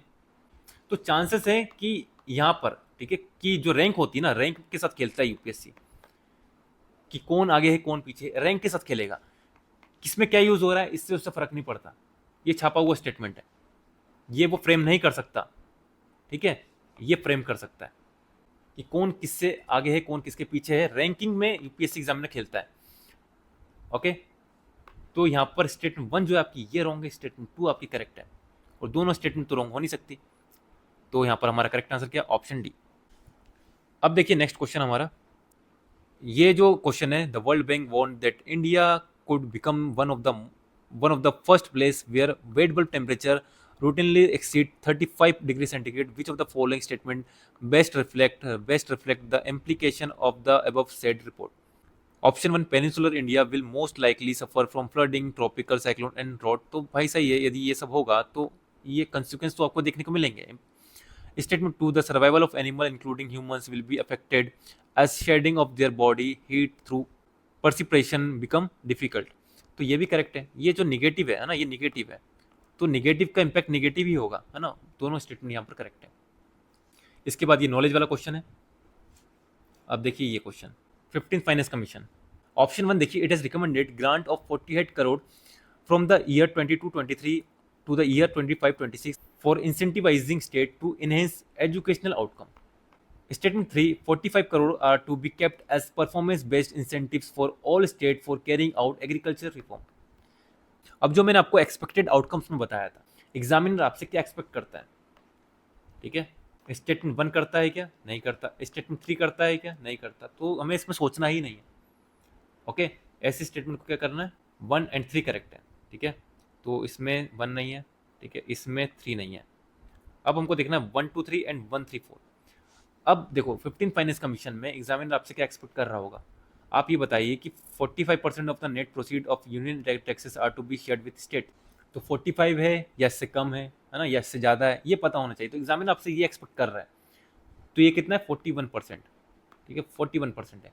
14 फाइनेंस कमीशन में कितना था 42% था, 15 फाइनेंस कमीशन में कम कर दिया 41 कर दिया। ओके, तो और यहाँ पर क्या बोल रहा है 45%। तो 15 फाइनेंस कमीशन में एग्जामिनर आपसे क्या एक्सपेक्ट करेगा कि आपको ये सब पता हो या ये चीज़ पता होना चाहिए, तो ये पता होना चाहिए, ये आपका गया, ठीक है। तो ऑप्शन 2 रॉन्ग होता है, तो ये गया, करेक्ट आंसर आ गया 1, 3 एंड 4। यहाँ पर देखिए क्वेश्चन नंबर 67 देखिए, IBRD option 1 it provide loan and guarantee to middle income countries. तो ये क्या है, जनरिक स्टेटमेंट है ना, और पॉजिटिव भी है। स्टेटमेंट 3 देखिए, it was established to help Europe rebuild after the world war 2, ठीक है। एंड सेकंड स्टेटमेंट देखिए, it work single handedly to help developing country to reduce poverty. तो ये क्या बोल रहा है, एक्सट्रीम कर दिया कि ये वर्क करता है single handedly to help developing country to reduce poverty. तो ऑप्शन 2 आपका ये एलिमिनेट होता है, ऑप्शन 2 एलिमिनेट होता है, मतलब 1 एंड 3 आपका ये करेक्ट आंसर है। एंड बात करें ऑप्शन 3 की, तो यहाँ पर आप देखिए, it was established to help Europe rebuild after the world war 2। अब यहाँ पर इसने कोई यहाँ पर डेट नहीं दी है कि भाई 1956, 1970, 1980, ऐसा कुछ डेट नहीं दिया है, ठीक है। मुझे एक्चुअली डेट भी याद नहीं है कि IBRD कब स्टेब्लिश हुआ था, है ना। मैं आपको ये बताना चाह रहा हूँ, यहाँ पर स्पेसिफिक डेट नहीं दी है, यहाँ पर बोला है वर्ल्ड वॉर 2। और वर्ल्ड वॉर 2 के बाद कभी भी हुआ, है ना, कोई से भी डिकेड में हुआ, वो यहाँ पर डेट नहीं लिखा है ना, तो ये इसलिए करेक्ट है। यदि यहाँ पर स्पेसिफिक डेट लिखा होता तो मैं इसके साथ जाता कि हाँ भाई डेट चेंज हो सकती है, बट यहाँ पर तो कितना जनरिक कर दिया कि वर्ल्ड वॉर 2, और वर्ल्ड वॉर 2 के बाद कभी भी, चाहे वो 1955 में हुआ हो, 65, 75, कभी भी हुआ, वर्ल्ड वॉर 2 के बाद ही हुआ है ना। यदि मुझे कोई स्टेटमेंट बनानी हो और वो आज ही स्टेब्लिश हुई है, तो मैं बोल सकता हूँ ना कि आफ्टर वर्ल्ड वॉर 2 के बाद वो स्टेब्लिश हुई है ना। अभी की जो सिचुएशन है उसको भी हम बोल सकते हैं ना कि वर्ल्ड वॉर 2 की बाद की सिचुएशन, है ना। तो ये क्या है, जनरिक स्टेटमेंट है, इसको आप एलिमिनेट नहीं कर सकते। जब तक यहाँ पर कोई ईयर होता तो मैं सोचता कि हाँ ये रॉन्ग हो सकता है। यहाँ पर देखिए RTGS NEFT, है ना। तो ये एक तो नॉलेज वाला क्वेश्चन है, हम देखते हैं कि इसमें कुछ यूज हो रहा है या नहीं हो रहा है। इन RTGS the settlement time is instantaneous, है ना, रियल टाइम, नाम से ही आपको समझ में आएगा रियल टाइम है ये, तो इंस्टेंटेनियस तो यहाँ पर सेटलमेंट होना चाहिए। While in the case of NEFT it takes some time to settle payment, तो ऑप्शन 1 तो आपका करेक्ट है। स्टेटमेंट 2 देखिए, और स्टेटमेंट 2 देखने से पहले आप ये ऑप्शन जो अरेंज किए हैं ये देखिए, ठीक है। ऑप्शन 2 जो है सिर्फ एक बार अरेंज किया गया है, तो इसके बारे में मैंने आपको बियॉन्ड एलिमिनेशन बताया था कि ये यहाँ पर सिर्फ एक बार दिया हुआ है, ओके। तो ये यहाँ पर रॉन्ग है, और यहाँ पर हम और समझते हैं कि एग्जामिनर ने कैसे स्टेटमेंट फ्रेम की है। इन RTGS the customer is charge for inward transaction while that is not the case of NEFT। तो यहाँ पर एग्जामिनर क्या किया है, कनेक्टिंग वर्ड यूज किया है, 2 फैक्ट ऐड किए हैं, एक फैक्ट आपका करेक्ट है, एक फैक्ट रॉन्ग है। आपको सोचिए RTGS में यदि रियल टाइम यहाँ पर ट्रांजेक्शन हो रहा है, सेटलमेंट हो रहा है, और यहाँ पर यदि चार्ज मांगेगा तो कौन यहाँ पर चार्ज देगा, और कौन देगा, जिसको आप ट्रांसफर कर रहे हो वो देगा पैसा, तो वो क्यों लेगा भाई RTGS से पेमेंट, मना कर देगा ना, RTGS से मत करो भाई, NEFT से करो, ठीक है। तो ये अब जो चार्जेस लगते थे ये अब गवर्नमेंट ने हटा दिए, ठीक है। तो ये आपका रॉन्ग होता है, ऑप्शन 2 यहाँ पर देखिए इसकी कोई वैल्यू है नहीं। Option 3 operating hours of RTGS are restricted on certain days while this is not true for NEFT, तो ये भी रॉन्ग है। RTGS का नाम ही है रियल टाइम ग्रोथ सेटलमेंट, है ना, तो भाई रियल टाइम तुरंत सेटलमेंट होगा, और कभी भी करो, कुछ आवर्स होंगे, कुछ दिन होंगे, उसमें नहीं होगा, ऐसा नहीं है। ये सब चीज़ पहले होती थी, लेकिन अब गवर्नमेंट ने ये सब चीज़ें चेंज की हैं, ठीक है। तो इसका करेक्ट आंसर क्या है, ऑप्शन है 1 ओनली। ये नॉलेज वाला क्वेश्चन है, UPI वाला। यहाँ पर देखिए क्वेश्चन नंबर 70, मैंने आपको क्या बोला था, कोई भी स्कीम से उसका एम होता है वो करेक्ट होता है, उसका जो ऑब्जेक्टिव, एम ऑब्जेक्टिव, ठीक है, ये UPSC एग्जामिनर कभी भी रॉन्ग नहीं देता है। तो एम दिखे, ऑब्जेक्टिव दिखे, उसको करेक्ट लेके चलिए। यहाँ पर देखिए सब आपको बताएंगे मिनिस्ट्री जो होती है वो रॉन्ग होती है, बट आपको थोड़ा सा एसोसिएट करना है क्वेश्चन से कि भाई क्वेश्चन क्या है। यहाँ पर नाम देखिए PM सूर्य घर मुफ्त बिजली योजना, अब यहाँ से भी आपको समझ में नहीं आ रहा, पर ऑप्शन 1 देखिए, सोलर रूफटॉप यहाँ पर लगाएंगे, तो मतलब ये किस मिनिस्ट्रीज के अंदर आएगा, यदि सोलर पैनल यदि आप लगा रहे हैं, ministry of renew and renewable energy के अंदर ही तो आएगा। तो मिनिस्ट्री सिर्फ आंख बंद करके रॉन्ग नहीं करनी होती है ना, आपको कनेक्ट करना पड़ता है चीज़ों को, स्टेटमेंट का जो क्रक्स है वो समझना पड़ता है, क्वेश्चन किस कंटेक्स्ट में लिखा गया है वो समझना पड़ता है, ये नहीं कि सिर्फ मिनिस्ट्री दिखी और उसको एलिमिनेट कर दिया, ठीक है। तो यहाँ पर जो मिनिस्ट्रीज है ये करेक्ट है, क्यों करेक्ट है ये मैंने आपको बताया, आपको लिंक करना है चीज़ों को। ये गया जमाना कि मिनिस्ट्रीज दिखी उसको एलिमिनेट कर दो, ठीक है। और यदि आप अभी भी ये चीज़ कर रहे हैं तो आप अभी भी गलत डायरेक्शन में चल रहे हैं, ठीक है। और यदि आप सीखना चाहते हैं कि भाई सही डायरेक्शन में किस तरह हम सॉल्व करें, क्वेश्चन को किस तरह टैकल करें, है ना, ये सब चीज़ सीखना चाहते हैं तो बियॉन्ड एलिमिनेशन कोर्स को आप विजिट कर सकते हैं। उसमें मैंने यही सब चीज़ सिखाई है है ना, प्रैक्टिकल चीज़ बताई है, ये हवाबाजी नहीं की है, ये देखिए इसको एलिमिनेट करो, ये देखिए इसको एलिमिनेट करो, ये सब चीज़ मैंने नहीं बताई है। तो स्टेटमेंट 2 आपकी ये करेक्ट है। यदि आप फंसेंगे तो ऑप्शन 1 में फंसेंगे, 1 करोड़ है या 10 करोड़ है या 1 लाख है या 10 लाख है, ये जो डेटा है ना इसमें आप फंस सकते हैं, क्योंकि ये एग्जैक्ट है। यदि मैं एग्जाम में बैठता तो मैं इसको रॉन्ग कंसिडर करता, लेकिन इसका करेक्ट आंसर क्या है, 1, 2 एंड 3। ठीक है, 2 स्टेटमेंट मैंने यहाँ पर निकाल ली, एक स्टेटमेंट में यहाँ पर रॉन्ग करता। और ये रॉन्ग क्यों करता, क्योंकि मेरी अप्रोच जो है ना वो मैं चेंज नहीं करूंगा, मेरी जो अप्रोच है वो सेम रहेगी हर एक क्वेश्चन में। यहाँ पर ये भले रॉन्ग हो गया, ठीक है, डेटा दिखा, एग्जैक्ट डेटा देखकर मैंने इसको एलिमिनेट किया, तो ये यहाँ पर भले ही रॉन्ग हो गया, लेकिन मेरे जो अदर क्वेश्चन होंगे वो करेक्ट हो जाएंगे, मैं नेट पॉजिटिव रहूँगा, ये मुझे पता है। ठीक है, अब देखिए क्वेश्चन नंबर 71, ये सब नॉलेज वाले क्वेश्चन हैं, ये सब नॉलेज वाले क्वेश्चन हैं, ये सब नॉलेज वाले क्वेश्चन है। ये 2 क्वेश्चन आप देखिए। स्टेटमेंट 1 देखिए, some rare earth element are used in the manufacturing of flat television screen and computer monitor. Some rare earth element की बात कर रहा है ना, ऑल की बात नहीं कर रहा है यहाँ पर। तो यदि सम बात किया है तो करेक्ट है। यहाँ पर देखिए, some rare earth element have phosphorescent property, और ये जो प्रॉपर्टी है यही यूज होती है आपकी टेलीविजन में। ठीक है, तो स्टेटमेंट 2 जो है ये करेक्ट है, स्टेटमेंट 1 भी करेक्ट है, और स्टेटमेंट 2 करेक्ट एक्सप्लेनेशन है स्टेटमेंट 1 का। तो ऑप्शन ए आपका ये करेक्ट आंसर है। यहाँ पर देखिए नॉट करेक्ट पूछा है। अब ऑप्शन 3 देखिए, कवच system consisted of RFID tags fitted on track in station section. तो कवच जो सिस्टम है, कुछ न्यू टेक्नोलॉजी होगी, उसमें RFID यूज हो रहा है, तो ये करेक्ट हो सकता है ना। ये क्या है, प्रोग्रेसिव स्टेटमेंट है, पॉजिटिव स्टेटमेंट है, और टेक्नोलॉजी में ये यूज हो रहा है RFID, तो ये कुछ रॉन्ग नहीं है ना, गलत नहीं है, हो सकता है। तो ऑप्शन 3 तो आपका ये करेक्ट है। अब बात करें ऑप्शन 1 एंड ऑप्शन 2 की। कवच is an automatic train protection system develop in collaboration with Germany. अभी जर्मनी हो सकता है या कोई दूसरा कंट्री भी हो सकता है ना। तो यहाँ पर चांस है कि एग्जामिनर ने ये स्टेटमेंट रॉन्ग की हो। ठीक है, तो यदि 3 करेक्ट है तो आपका ये गया, ये गया, ये गया, हमें बताना है नॉट करेक्ट। तो यहाँ पर ऑप्शन 2 जो है ना ये इनकरेक्ट है आपका। India railway have prepared a national rail plan to create a future ready railway station by 2028। तो ये 2028 भी हो सकता है, 2030 भी हो सकता है, 2045 भी हो सकता है, 50 भी हो सकता है। तो ये जो ईयर है ना, इसके साथ एग्जामिनर यहाँ पर खेल सकता है। और देखो, स्टेटमेंट 2 रॉन्ग है तो उसके साथ एक ना एक स्टेटमेंट तो रॉन्ग होगी। और आप देख सकते हैं स्टेटमेंट 3 के कंपेरेटिव स्टेटमेंट 1 के चांस है रॉन्ग होने के। स्टेटमेंट 3 जेनरिक है एंड पॉजिटिव प्रोग्रेसिव स्टेटमेंट है। ठीक है, और टेक्नोलॉजी में ये यूज़ किया जा रहा है, ऐसा बात कर रहा है ना। तो मैंने आपको बताया है कि जो ओल्ड टेक्नोलॉजी होती है वो न्यू से एडवांस होती है, और एडवांस टेक्नोलॉजी में ये एडवांस चीज़ तो यूज़ होगी। तो यहाँ पर करेक्ट आंसर क्या है, ऑप्शन है 1 एंड 2 ओनली। ये सब नॉलेज वाले क्वेश्चन है। यहाँ पर देखिए, according to the provision of the constitution of India, है ना, ये आपका रॉन्ग है। पॉलिटी में ये यूज होता है। ये देखिए, there is no mention in the constitution of India, ये भी आपका रॉन्ग है। इसके बाद देखिए, ये जो क्वेश्चन है इसमें मैंने आपको बताया था, European union, world bank, OECD, ये कभी आपका आंसर नहीं होगा। फाओ, ये आपका कभी आंसर नहीं होगा। वर्ल्ड बैंक और यूरोपियन यूनियन इनमें से आंसर होगा। ठीक है, ये कैसे मैंने एलिमिनेट किया, देखते से ही इसको एलिमिनेट कर सकता हूँ मैं। तो ये एनालिसिस मैंने आपको बताया बियॉन्ड एलिमिनेशन में। अब यूरोपियन यूनियन और वर्ल्ड बैंक इन दोनों में से ही करेक्ट होगा, है ना। ये इसके पीछे का पूरा एनालिसिस है, इन दोनों में से ही क्यों करेक्ट होंगे। अब यहाँ पर देखिए क्या बोला है, which organisation has enacted the nature restoration law. Law की बात हो रही है, to tackle climate change and biodiversity loss. तो आप देखिए, लॉ की बात हो रही है, लॉ कहाँ पर पास होता है, जहाँ पर पार्लियामेंट होती है। ठीक है, तो पार्लियामेंट किसके पास, यूरोपियन यूनियन के पास है। तो यही ये सब करता रहता है, क्लाइमेट चेंज, बायोडाइवर्सिटी, इन सबसे रिलेटेड बात भी करता रहता है, सालों भर बात चलती है, और लॉ यही बना सकता है, तो किसके पास, पार्लियामेंट है। ठीक है, ये हो गया आपका। बाकी ये सब नॉलेज वाले क्वेश्चन है,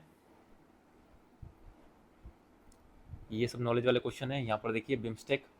अब 92 नंबर क्वेश्चन में देखिए बिम्स्टेक। अब एग्जामिनर आपसे इसमें क्या एक्सपेक्ट कर रहा है कि आपको क्या क्या पता होना चाहिए। फर्स्ट, की फाउंडिंग मेंबर कौन है इसके। सेकंड, इसका डिक्लेरेशन कौन सा है। ओके, बिम्स्टेक में तो आपसे यही एक्सपेक्ट करता है ना एग्जामिनर, कि आपको ये पता होना चाहिए कि ये डिक्लेरेशन किस डिक्लेरेशन से आया है, और इसके फाउंडिंग मेंबर कौन कौन से हैं। और मैंने आपको एक्सपेक्टेड आउटकम्स का जो टेम्पलेट्स है ना, एग्जामिनर आपसे क्या एक्सपेक्ट कर रहा है, ये आपसे एक्सपेक्ट कर रहा है कि आपको ये पता होना चाहिए, ये भी एक्सपेक्ट कर रहा है कि आपको पता होना चाहिए, है ना। और 2 एंड 3 आपको रॉन्ग करते हैं, 2 एंड 3 ये गया, ये गया, 1 एंड 1/4। अब देखिए, in BIMSTEC the sub sector of tourism is being led by India. तो तो ये क्या है, फैक्ट है। यहाँ पर इंडिया नहीं, यहाँ पर नेपाल है। नेपाल जो है ये टूरिज्म के जो सब सेक्टर है उसको यहाँ पर लेड कर रहा है। ओके, तो ऑप्शन 4 भी आपका रॉन्ग होता है। करेक्ट आंसर क्या है, 1 ओनली। अब देखिए next question, who among the following are member of the jury to select the recipient of Gandhi peace prize. तो जो मेंबर ऑफ द जूरी है ना, to select the recipient of the Gandhi peace prize, इसमें कौन कौन शामिल होगा? The president of India, prime minister, chief justice of India and the leader of opposition in the Lok Sabha. अब आप यहाँ पर देखिए, प्राइज तो प्रेसिडेंट देता है ना, ये सब प्राइज जो है ये देता कौन है? ये प्रेसिडेंट देता है। तो प्रेसिडेंट जो जूरी मेंबर है इसमें क्यों शामिल होगा कि किसको ये गांधी पीस प्राइज मिलना चाहिए? गांधी पीस प्राइज बाकी लोग इसको सिलेक्ट कर लेंगे, भाई ये बंदा है, और जब ये प्राइज दिया जाएगा तो प्रेसिडेंट उसको प्राइज दे देगा। यही तो होता है। ओके, तो प्रेसिडेंट तो नहीं होगा इसमें। प्रेसिडेंट को यदि हम एलिमिनेट करते तो ये गया, ये गया। 2, 4 एंड 2, 3, 4। अब प्राइम मिनिस्टर है, leader of opposition in the Lok Sabha है, तो चीफ जस्टिस ऑफ इंडिया इसको भी आप साथ में ले सकते हैं, है ना। ऑप्शन सी 2, 3 एंड 4 आपका ये करेक्ट आंसर है। क्योंकि यहाँ पर जो बात हो रही member of the jury to select recipient of the Gandhi peace prize, तो इसमें प्राइम मिनिस्टर एक गवर्नमेंट पक्ष का हो गया, एक leader of opposition opposition party का हो गया, तो 2 लोग ही सेलेक्ट करेंगे क्या, है ना। तो इसमें यदि टाई हो गया तो कौन डिसाइड करेगा? कम से कम 3 लोग हों या 5 लोग हों, तो है ना, तभी तो यहाँ पर आपकी वोटिंग डिसाइड होगी। तो आप सिर्फ 2 ऑप्शन कैसे ले सकते हैं, प्राइम मिनिस्टर और लीडर ऑफ अपोजिशन? ठीक है, 3 तो होने चाहिए, तभी तो कुछ यहाँ पर टाई हो गया कि भाई इसको देना है इसको नहीं देना। तो फिर बीच का एक बंदा होना चाहिए ना कि जो उसको डिसाइड करे, डिसाइडिंग वोट हो कि हाँ इसको हम देंगे, गांधी पीस प्राइज इसको देंगे। ओके, तो 3 लोग यहाँ पर होने चाहिए। तो 2, 3, 4 आपका ये करेक्ट आंसर होता है। अब यहाँ पर देखिए ये question, Gagan Gagan used as a system of ground station to provide necessary augmentation. Which of the following statement is correct in respect of Gagan? It is designed to provide additional accuracy and integrity. तो ये positive statement है और generic statement है। It will allow more uniform and high quality air traffic management, तो ये भी क्या positive statement है, जेनरिक स्टेटमेंट है। Option 3, it will provide benefit only in aviation but not in other mode of transportation, तो ये option wrong है। और यहाँ पर कौन सा टेम्पलेट यूज हो रहा है? This but not this. ठीक है, ये टेम्पलेट याद आया, ये यहाँ पर यूज हो रहा है। 1 एंड 2 आपका ये करेक्ट है, ऑप्शन डी। यहाँ पर देखिए question number 95, AI action summit के ऊपर एक क्वेश्चन है जो कि पेरिस में हुआ था 2025 में। अब यहाँ पर ये स्टेटमेंट देखिए, co chaired with India the event builds on the advance made at the Bletchley Park summit held in 2023 and the Seoul summit held in 2024। And statement 2, along with other countries, US and UK also signed the Declaration on Inclusive and Sustainable AI. अब देखिए यहाँ पर जो बात कर रहा है, co chaired with India, the event builds on the advances made at the Bletchley Park summit held in 2023 and Seoul summit held in 2024। तो ये जो समिट हुआ है एआई एक्शन समिट जो कि पेरिस में हुआ है, ये बिल्ड हुआ है ऑन द एडवांसेस ऑफ ये जो 2 समिट हुए हैं 23 में एंड 24 में। ये नॉर्मल स्टेटमेंट है। और आप खुद सोचिए, ये जो स्टेटमेंट है, एग्जामिन आपसे एक्सपेक्ट कर रहा है कि आपको ये जो 2 समिट है ना, आपको तो एआई समिट जो हुआ इसके बारे में पूरा नहीं पता होगा, तो एग्जामिन आपसे क्या एक्सपेक्ट कर रहा है कि आपको ये सब पता होगा? 23 में जो हुआ था, 24 में हुआ था, इसका नाम भी आपको पता होगा। कर रहा है क्या? ये क्या एक्सपेक्टेड आउटकम्स है ना, एग्जामिन आपसे ये एक्सपेक्ट नहीं कर रहा है। ऑप्शन 1 ये करेक्ट है। Statement 2, along with other country US and UK also sign the declaration on inclusive and sustainable AI। अब देखो यहाँ पर हो सकता है कि भाई यूएस हो, यूके ना हो, यूके हो, यूएस ना हो, या दोनों ना हो। ठीक है, ये क्या है, फैक्चुअल स्टेटमेंट है। और मैंने आपको 75+ पैटर्न्स में बताया 2 स्टेटमेंट वाले क्वेश्चन को कैसे करना है, 3 स्टेटमेंट वाले क्वेश्चन को किस तरह सॉल्व करना है। ठीक है, ये सब मैंने आपको बताया हुआ है। तो 2 स्टेटमेंट वाले क्वेश्चन में मैंने आपको क्या बताया था, एक आपकी जेनरिक है, एक आपकी फैक्चुअल है, फैक्चुअल रॉन्ग होगी। ऑप्शन 1 आपका ही करेक्ट है। ठीक है, फिर ये आपका नॉलेज वाला क्वेश्चन, आपको इसका ईयर पता है तो ठीक है, नहीं तो इसको छोड़ सकते हैं, स्किप कर सकते हैं। अब देखिए नेक्स्ट क्वेश्चन, ये भी नॉलेज वाला क्वेश्चन है। यहाँ पर देखिए ये जो क्वेश्चन है स्पोर्ट्स वाला क्वेश्चन है। इसमें क्या किया है, India man beat Nepal with scores ये इतना, और India women beat Nepal with इतना। तो यहाँ पर क्या हुआ, स्वैपिंग कर दी। ठीक है, तो ये भी मैंने आपको बताया जहाँ पर इस टाइप की स्टेटमेंट होती है। और ये स्पोर्ट्स में किस तरह स्टेटमेंट फ्रेम कर रहा है एग्जामिनर, है ना, अभी तक किस तरह स्टेटमेंट फ्रेम किया, ये सब मैंने आपको एक अलग से टेम्पलेट बताई है स्पोर्ट्स से रिलेटेड। तो उसको आप फिर से जाके एक बार देखिए, आपको समझ में आएगा स्पोर्ट्स के क्वेश्चन कैसे सॉल्व करना है। यहाँ पर देखिए question number 100, in the final of the 45th chess olympiad held in 2024 Gukesh Dommaraju become the world youngest winner after defeating the ये। यहाँ पर क्या हुआ, कंपैरिजन किया कि इसको किसने डिफीट किया है ना। अब हो सकता है कि यहाँ पर कोई दूसरा नाम हो, ओके, तो यहाँ पर चांस से थोड़ा स्वैप कर सकते हैं, तो ये आपकी रॉन्ग है, ये आपकी करेक्ट है। ओके, तो इस तरीके से आपको जो आपका रियल पेपर है उसको सॉल्व करना है। ओके ओके, तो ये आपके हो गए 100 क्वेश्चन, और ये 100 क्वेश्चन में से हमने अराउंड 50 क्वेश्चन, है ना, 49 या 50 अराउंड क्वेश्चन कुछ थे, उतने क्वेश्चन हमने कर लिए हैं लॉजिक एलिमिनेशन, जो पैटर्न्स मैंने टेम्पलेट्स प्रोवाइड की हुई हैं, ठीक है, उसके थ्रू। आप सोचिए 50% पेपर जो आपका इससे ही हो गया। इसमें हमने जो नॉलेज वाले क्वेश्चन है, पॉलिटी के, ज्योग्राफी के, है ना, इकोनॉमी के, ये हमने लिए ही नहीं है, ठीक है। यदि आप इनको सोल्व करोगे तो आप सोचिए आपका मार्क्स कहाँ जाएगा। तो ये पावर है आपकी बियॉन्ड एलिमिनेशन कोर्स की। तो यदि आप चाहते हैं कि आप भी इस तरीके से पेपर को अटेम्प्ट कर पाए, तो आप हमारे बियॉन्ड एलिमिनेशन कोर्स से जुड़ सकते हैं। अभी भी टाइम है, आज लास्ट डे है, जो भी आज इसको ज्वाइन करेगा उसको ये मिल जाएगा, उसके बाद एडमिशन क्लोज हो जाएगा, ठीक है। तो एंड करते हैं अपनी इस वीडियो को यहीं पर। जय हिंद, जय भारत।